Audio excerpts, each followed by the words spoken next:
ನಾರಾಯಣ. ಪೂಜ್ಯರಿಗೆ ಈ ರಾವಣನ ಪ್ರಣಾಮಗಳು.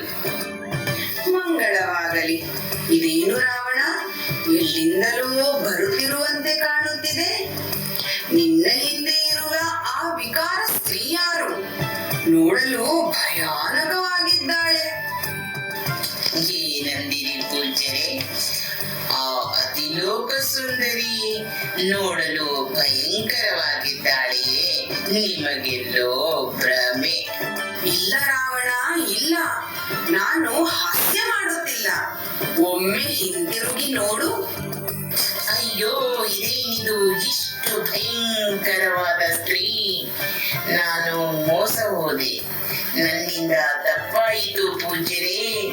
ನಾನು ಮಾತೆಯ ಪೂಜೆಗಾಗಿ ಪರಶಿವನಿಂದ ಆತ್ಮಲಿಂಗವನ್ನು ತರಲು ತಪಸ್ಸು ಮಾಡಿದೆ. ಆದರೆ ಈ ಸ್ತ್ರೀಯ ಮೋಹದಿಂದ ವಚನಭ್ರಷ್ಟನಾದೆ.